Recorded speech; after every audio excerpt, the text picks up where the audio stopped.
Penerbitan Kampus Identitas Universitas Hasanuddin lahir pada 16 Desember 1974, setelah peristiwa malapetaka 15 Januari atau Malari 1974. Peristiwa Malari mendorong dihentikannya media kampus sebelumnya, yakni Dunia Mahasiswa atau DUMAS. Saat itu, Rektor Unhas periode 1973 hingga 1982, Profesor Amiruddin mendorong mahasiswa untuk membentuk media baru sebagai sarana komunikasi dan diskusi intelektual.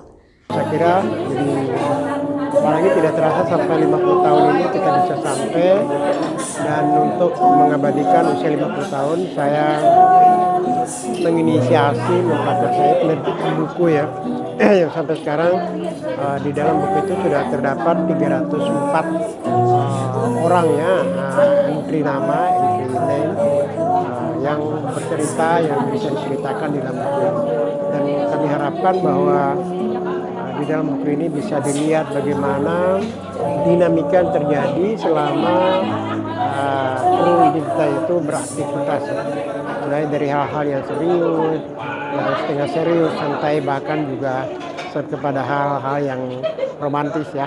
Karena terbukti tadi ada beberapa yang akhirnya menemukan jodohnya di koran kampus ya, dan mereka pada malam hari ini juga datang ya.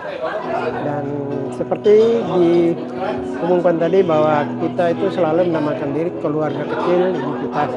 Oleh sebab itu hari ini kita berhasil memilih Ketua Ikatan Keluarga Kecil Alumni Identitas ya.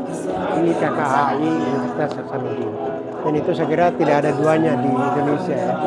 Sebuah koran kampus yang bisa bertahan sampai 50 tahun dan terbit terus dan sudah berhasil menghasilkan begitu banyak ya, alumni jurnalis yang andal di Indonesia.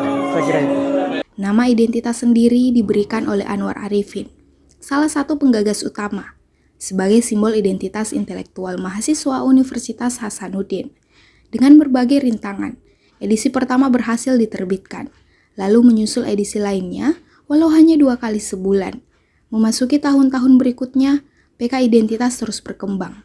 Pada era 1990-an, oplanya meningkat hingga 5.000 eksemplar per edisi. Selain itu, Identitas menjadi tempat belajar jurnalistik bagi mahasiswa yang kemudian sukses di berbagai bidang. Namun perjalanan PK Identitas tidak hanya berhenti pada media cetak. Sejak tahun 2000-an, Identitas mulai merambah ke media digital dengan meluncurkan situs resmi dan platform media sosial. Saya masuk itu pada tahun kedua ya, Identitas terbit, dan seperti juga dikatakan tadi bahwa memang suka dukanya Identitas dari awal saya ikuti dengan baik ya. Bahkan sampai sekarang. Jadi kemudian setelah kita pindah di Taman Andrea ada perubahan yang luar biasa ya. Setelah era reformasi dan perkembangan teknologi digital, Identitas juga mengalami transformasi ya. Dan sekarang ini tidak saja dalam bentuk cetak, bahkan dalam bentuk koran itu sudah kita tinggalkan, kita bentuk dalam bentuk majalah ini ya, yang kita terbitkan 3 kali dalam setahun ya, atau 3 bulan sekali. Samping itu juga kita terbit melalui media daring, media online, kemudian juga melalui video ya, ada di YouTube juga. Jadi kita Identitas ini sudah mengalami apa disebut dengan konvergensi media, konvergensi jurnalisme ya. Jadi karena kita mengikuti perkembangan yang ada. Dahlan Abu Bakar, yang juga merupakan penulis buku pertama 50 tahun PK Identitas Unhas, menegaskan jika eksistensi PK Identitas di era digital adalah bukti adaptasi mahasiswa Unhas terhadap perkembangan teknologi informasi. Saat ini, PK Identitas aktif memproduksi berita secara daring dengan fokus pada isu-isu kampus dan mahasiswa. Adanya ribuan pengikut di berbagai platform menjadikan PK Identitas tetap menjadi referensi utama bagi sivitas akademika Universitas Hasanuddin.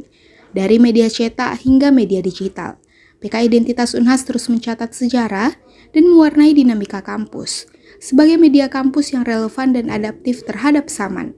Feni Septiani Samuel, Unhas TV.